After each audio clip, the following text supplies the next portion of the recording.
देशातले लोक ध्येयनिष्ठ आहेत, ध्येयप्राप्तीसाठी झपाटलेले आहेत. काहींनी वयाच्या 16व्या वर्षी ध्येय निश्चित केलं, काहींनी वयाच्या 5व्या वर्षी ध्येय निश्चित केलं, काहींनी वयाच्या 7व्या वर्षी ध्येय निश्चित केलं, काहींनी वयाच्या 10व्या वर्षी जगामध्ये क्रांती केली, काहींनी वयाच्या 32व्या वर्षी असा काही जाज्वल्य इतिहास लिहिला की अजून सुद्धा चंद्र सूर्य तारे असेपर्यंत त्यांच्या नामाचा जयघोष आहे. वयाच्या 5व्या वर्षी जीवनामध्ये ध्येय निश्चित केलं. 5 वर्षाचे ध्रुव बाळताने अढळपदी बैसविले बहुमाने. 5 वर्षाचं होतं पोरग, 5च वर्षाचं. मायने ढकलून दिलं, सावत्र मायना आईच्या जवळ आलं, म्हणले अगं आई, ती आई आहे का नागिन आहे, तो बाप आहे का बोप काय? मायने सांगितलं बेटा असं नाही बोलायचं. घरामध्ये लेकरांना शिक्षण, आई हे चालतं बोलतं विद्यापीठ आहे. जगातलं सगळ्यात मोठं विद्यापीठ आई आहे. आई माझा गुरु, आई कल्पतरू, कारुण्य सिंधू आई, वात्सल्य सिंधू आई, तुझं बोलवू मी आता, सांग कोणते उपाय. घरामध्ये लेकरांना संस्कार आईपासूनच पाहिजे. सध्या घरात आई उरली कुठे? ची जागा घेतली मम्मीनं. आई राहिली कुठे? आईची जागा घेतली मम्मीनं. आईचं झालं मॉडिफिकेशन मम्मी. मम्मी करिअरच्या नावाखाली, मॉडर्नतेच्या नावाखाली, बॉडी मेंटेनच्या नावाखाली लेकराला अंगावरचं दूध पाजत नाही. थैलीतलं पॉश्चराईज झालेलं दूध बाटलीत टाकून त्याच्या तोंडाला लावते. त्या पोराला वाटतं हीच माझी आई, आणि ते पोरग त्या बाटलीलाच आई समजून इतकं प्रेम करतं की शेवटपर्यंत बाटली सोडतच नाही.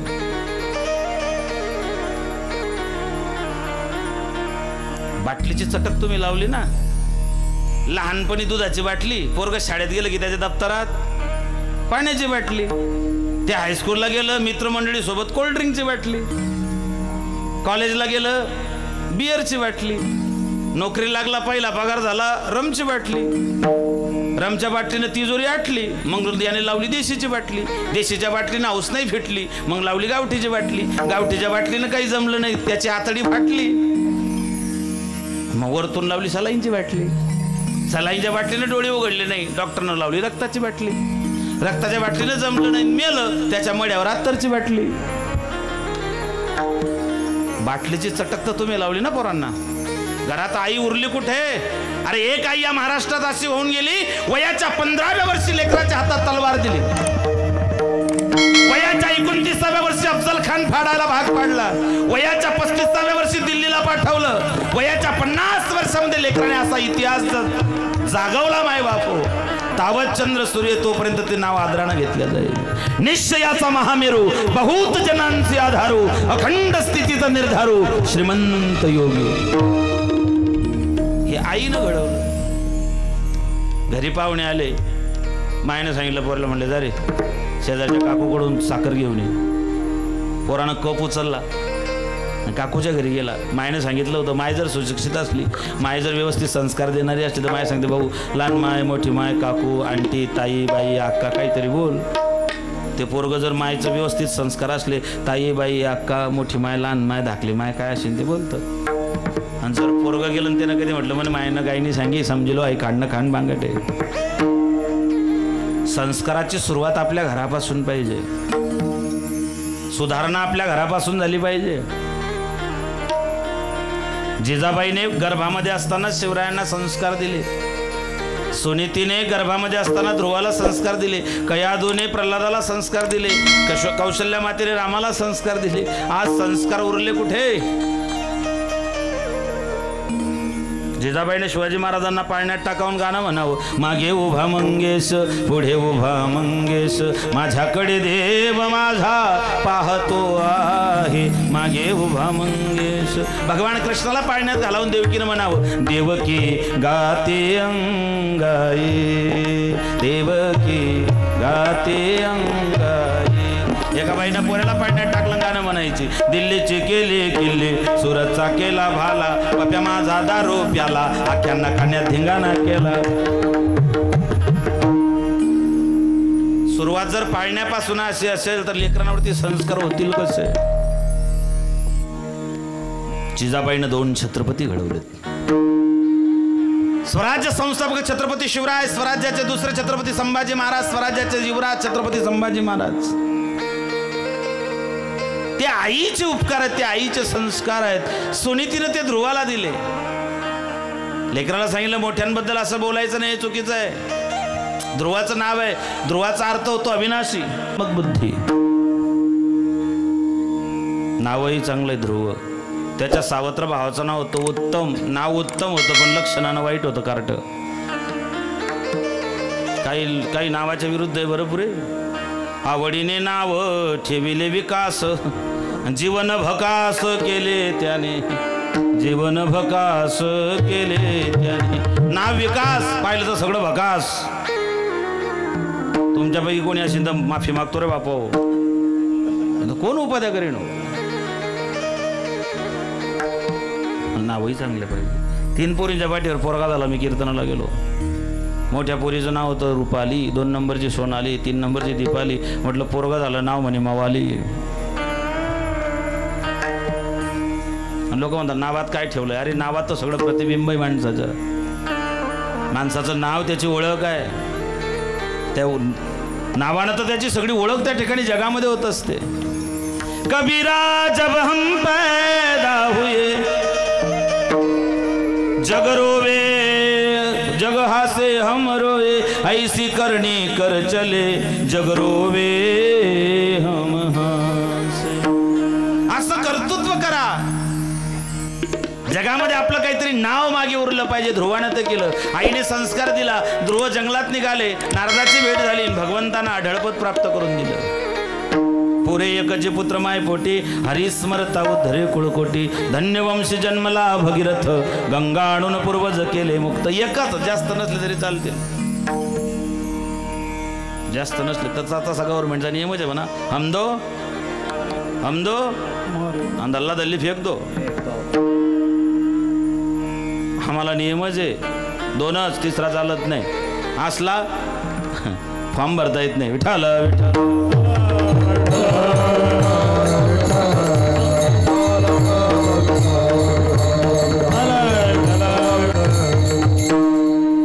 जीवनामध्ये अनेक लोकांनी प्रतिज्ञा केल्या स्वतःचं कर्तृत्व सिद्ध करण्यासाठी, समाजामध्ये एक ओळख निर्माण व्हावी यासाठी.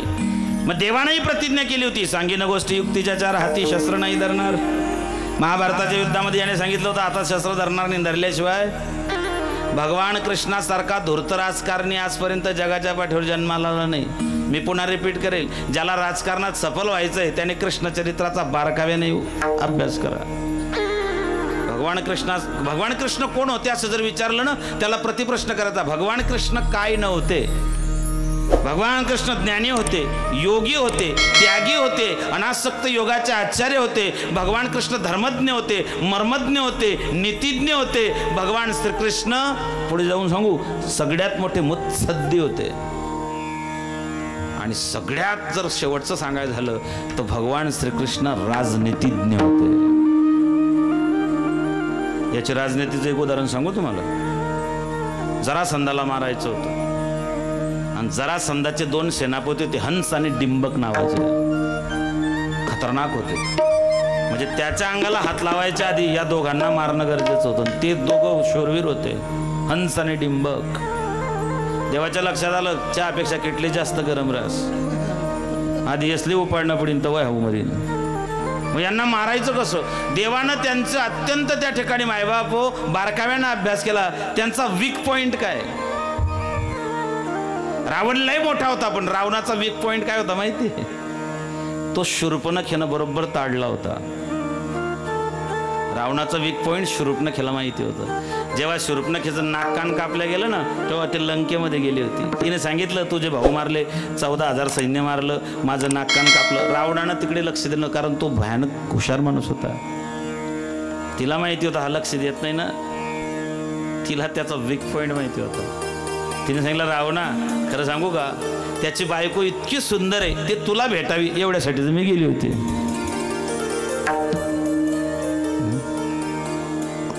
आणि मग तुला एकदा पाहायला काय हरकत आहे, आणि एकदा पाहायला काय हरकत आहे याच्यामध्ये बरेच लोक बळी पडतात. एकदा पाहायला काय हरकत आहे आणि एकदा घ्यायला काय हरकत आहे. काय वसले रे 31 डिसेंबर काय वसले येणार आहे.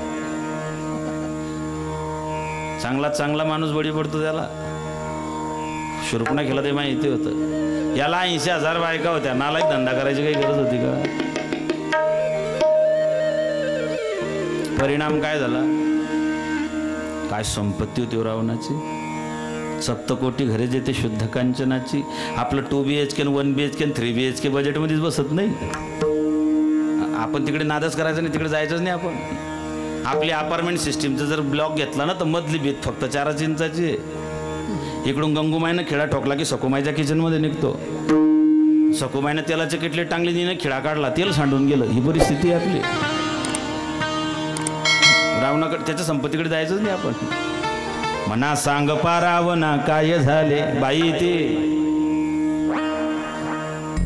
चांगल्या चांगल्यांचं वाटोळ झालं आतापर्यंत. नुसती नजर जर पडली ना तर माणूस 2-3 एकर विकेलाही मागे पुढे पाहत नाही. कपड्याच्या दुकानासमोर जर प्लॅस्टिकची बाई पाहिली तर माणूस तटेच उभा राहायचा. मग तो जायचं म्हणून ओ बापरे डुप्लिकेट आहे का नो. तुमचा दणका साधा नाही बहिणी हो. नवरात्र होता आता तुमचं, नवरात्र 9 दिवस नवरात्र. कोणत्याच देवाचा 9 दिवस उपवास नाही, फक्त तुमचाच आहे. श्री शक्ती ती सृजन शक्ती आहे. निसर्गानं दिलेलं सगळ्यात मोठं मातृत्वाचं वरदान आहे. ज्ञानोबा सांगता बळे बिना शक्ती. प्रत्येक कामाला बळ पाहिजे अंगामध्ये. मग ती आईच्या रूपानं, पत्नीच्या रूपानं, बहिणीच्या रूपानं, मुलीच्या रूपानं, अनेक रूपानं ती स्त्री शक्तीचा जागर आपल्या घरात असतो. मग नवरात्रामध्ये हट्टहास होता. मला हे समजत नाही, हे 9 दिवस 9 रंगाच्या साड्या कोण फॅड आणलं? हे मागच्या 15-1 वर्षामध्ये नव्हतं. रोज नवीन साडी, नवीन कलर. आमच्याही घरी फॅड आलं होतं भरत नाना. मला म्हणे महाराज मलाही नव्या साड्या घेऊन या. म्हटलं मनात धोतर फाटी जायले तुला गुंड. 2 वर्ष झाले बंद पडेल बट्टन पुढे काय. चांगलं बहिणी. हे बघा श्री घराची लक्ष्मी, वैभव लक्ष्मी, भाग्यलक्ष्मी अनेक रूपांनी नटलेली आहे. बायकोला जरूर 9 साड्या आणा, 9 कलरच्या आणा, चांगल्या आणा, भारी आणा, क्वालिटीच्या आणा. पण बहिणी हो, नवऱ्याला जर 9 साड्या तुम्ही मागत असाल तर माझी फक्त एकच विनंती आहे, त्याला सांगा 9 साड्या 9 कलरच्या मला चांगल्या घेऊन ये. फक्त एकच करा, 9 मला आणाल ना, 1 पातळ तुमच्या मायेसाठी घेऊन या. नाहीतर बायकोला 9 कलरच्या, 9 डिझाईनच्या, 9 प्रकारच्या 9 साड्या 9 दिवसात आणि मायले फाटेल लुगडं. अरे तुला मरेपर्यंत नवरात्र केलं तर तुझ्या पदरामध्ये रुपयाचा बी फायदा होणार नाही. तुका म्हणे कैसे आंधळे हे जन गेले विसरून खऱ्या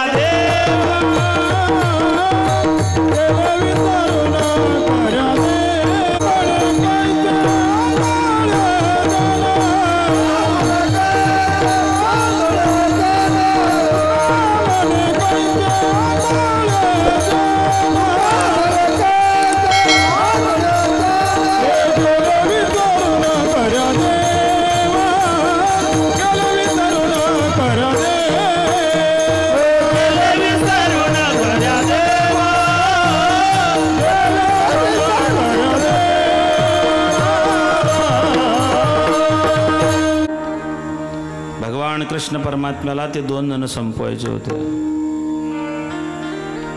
त्यांना मारणं इतकं सोपं नव्हतं. दोघांचा एकमेकात लय जीव होता.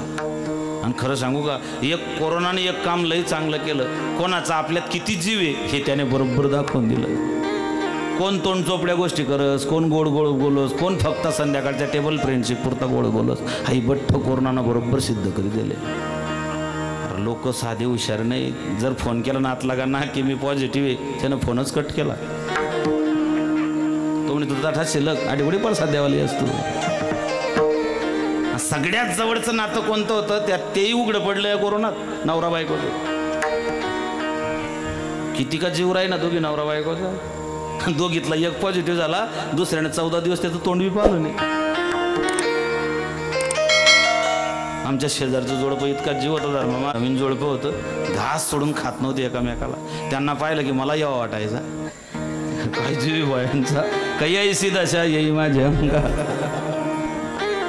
दुर्दैवानं पहिल्या लाटीत पॉझिटिव्ह झाला तो. आणि मग कळालं त्यांचं प्रेम. त्या बाईनं 15 फुटाचा बांबू घेतला, त्या बांबूवर ताट ठेवलं, ताटवर ताट ठिसन दिले खावाला देऊन खाईले 2 परत कर. हे सगळे नाते उघडे पाडले कोरोनाने. आपलं कोण, जवळचं कोण, परकं कोण, चांगलं कोण, वाईट कोण, काही न तर मजबूत लूट केली हो. 600 रुपयाचं इंजेक्शन 40,000 रुपये, असा दणका चालला. काही लोक तर त्या इंजेक्शनच मेले आणि नंतर डिक्लेअर केलं ते इंजेक्शन काम नाही म्हणे. ओ बापरे, कितला अनागोंदी कारभार यार. आता ज्यांनी ज्यांनी लुटमार करेल ना, आता देवाने त्यांची काढली यादी. आता देवानं चालू केला सर्वे. 60 रुपये किलोचे गहू खाणारे हे 3 रुपये किलोच्या राशनच्या रांगेत उभे केले देवानं. फक्त सुखी होता शेतकरी. राजा आहे तो, पूर्वी राजा होता, आताही राजा आहे, शेवटी राजा आहे. त्याचं नावच आहे बळी राजा. बळी जठे जठे बळी देवाना असलं तरी तोच राजा. यंदा कपाशीले भाव आहे, घरात कापूसच नाही. कपाशीले भाव ज्याच्याकडे आहे त्यानं जिनिंगले गाडी लावली की तिकून फिटच. यांना मारायचं होतं, दोघांचा लय जीव होता. मारायचं कसं? हा किती धूर्त राजकारणी होता बघा. याला माहिती होतं की एका वाचून दुसरा जगू शकत नाही. संताजी धनाजी सारखं आहे. फोडायचे कसे यांना? भगवान कृष्णाने काय केलं त्याला माहिती होतं, एकाला जर मारलं तर दुसरा आपोआप मरेल. मग यांना मारणं इतकं सोपं नाही. भगवंतानं हंस नावाचा पक्षी मारला आणि डिंबक पर्यंत अशी व्यवस्था केली की त्याला कळायला पाहिजे हंस मेला. त्याच्या कानापर्यंत बातमी गेली की हंस मेला. मग त्या मूर्खानं तर तपास करायला पाहिलं होतं ना, पक्षी मेला का मित्र मेला. हंस मेला त्याला माहिती पडलं, इतका जीव होता, त्याने नदीतच उडी मारली, जीव दिला. तो मेला, त्याची खात्री झाली आणि हा बाबा डिंबककडे गेला, हंसाकडे, माफ करा. आणि हंसाला सांगितलं, म्हणले त्याला सांगितलं की हंस मेला, त्या डिंबकचा तुझ्या इतका जीव होता, माझा मित्र गेला. असं ऐकल्याबरोबर त्याने नदीत उडी मारली, जीव दिला. एवढं ऐकून बी जर तू जिवंत असेल तर तुझ्या इतका नालायक दुसरा कोणी नाही. त्यालाही ते लागलं, त्याने नदीत उडी मारली, जीव. या बाबांना हात झटकले. जगातले असे बरेच नतद्रष्ट लोक आहेत, त्याने त्यांच्या अंगाला बोट न लावता संपवले. किती नावं सांगू? धृतराष्ट्र, द्रोणाचार्य, भीष्माचार्य, कर्ण, जयद्रथ, या लोकांच्या अंगाला बोट लावलं का याने? भगवान कुठे दिसला नाही. तसे लोक, काही लोक कुठेच दिसत नाही. कोणाचा बिल्ला लावत नाही, कोणा झेंडा घेत नाही, कोणाच्या गाडीत बसत नाही, कोणाच्या डाब्यावर जेवायला जात नाही, पण इलेक्शनच्या आदल्या रात्री बरोबर कार्यक्रम वाजवल्याशिवाय राहत नाही. महाभारतामध्ये तसा भगवान कृष्ण आहे आणि रामायणामध्ये भगवान मारुतीराय आहेत. रामायणात मारुतीशिवाय रामायण नाही, महाभारतात कृष्णाशिवाय मायबाप होत्या ठिकाणी. त्याची प्रतिज्ञा होती, मी शस्त्र धरणार नाही, पण मोडून टाकली त्याने. भीष्मपण केला खरा, धनुर्धरा रक्षे. दुसरी प्रतिज्ञा होती मायबापू, इतिहासामध्ये पाहायला मिळते, तुम मुझे खून दो मैं तुम्हें आजादी दूंगा. नेताजी सुभाष यांनी प्रतिज्ञा केली, पण दुर्दैवाने 45च्या विमान अपघातामध्ये नेताजी गेले. प्रतिज्ञा केली होती, मैं तुम्हें आझादी दूंगा, आझाद हिंद सेनेची फौजेची स्थापना केली, पण यश नाही मिळालं. नेताजी गेले, त्यांना स्वराज्य पाहता नाही आलं. अंदमान निकोबारचं नाव त्यांनीच ठेवलंय, शहीद आणि स्वराज्य. नंतर एक प्रतिज्ञा आपल्याला पाहायला मिळते, मेरी झांसी नहीं दूंगी. राणी लक्ष्मीबाईनं प्रतिज्ञा केली होती, मेरी झांसी नाही दूंगी, पण प्रतिज्ञा पूर्ण झाली नाही. त्यांच्या डोळ्यासमोर झांसी पडली. इंग्रजांचा कॅप्टन सर ह्यू रोज याच्या ताब्यामध्ये झांसी गेली आणि झांसीच्या राणीला तिथून त्या ठिकाणून निघून जावं लागलं. म्हणजे प्रतिज्ञा केली, पण झांसी त्या ठिकाणी वाचवता नाही आली. अजून एक प्रतिज्ञा होती, स्वराज्य हा माझा जन्मसिद्ध हक्क आहे, तो मी अशी प्रतिज्ञा केली, पण दुर्दैवाने 1920 मध्येच टिळक गेले आणि स्वातंत्र्य 47ला भेटलं, स्वराज्य 47ला भेटलं, म्हणजे प्रतिज्ञा पूर्णत्वाला गेली नाही.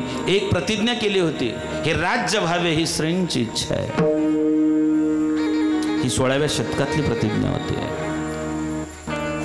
अहो साहेब, जे काय घडतंय, जे काय दिसतंय, आंधळ्या माणसाला सुद्धा बघवणार नाही, बैरेला सुद्धा ऐकवणार नाही, इसल्या परिस्थिती या राष्ट्राची झालेली आहे. हे बंद झालं पाहिजे. म्हणले बंद कोण करेल? म्हणले हे आम्ही बंद करू. शोभा, बोलणं फार सोपं आहे. आईला दिलेला शब्द प्राणपणानं जपून आयुष्यभर झपाटल्यासारखं राजांनी हे राज्य व्हावे स्त्रींची इच्छा हा एकच ध्यास हा एकच मूलमंत्र जीवनात घेतला आणि मायेला दिलेला शब्द 6 जून 1674 या दिवशी रायगडावरती 32 मन सोन्याचं सिंहासन जन्माला घालून मायेला दिलेला शब्द आणि केलेली प्रतिज्ञा या दोघी गोष्टी पूर्ण करून दाखवल्या. प्रतिज्ञा एक तर संतांचीच पूर्ण होते, तुमची माझी कोणाचीच नाही. शिवाजी महाराजांनी प्रतिज्ञा केली, पूर्णत्वाला नेली. या अभंगामध्ये जगद्गुरु तुकोबराय प्रतिज्ञा करतायत. कोणती? अभंगाच्या पहिल्या चरणात. जन्म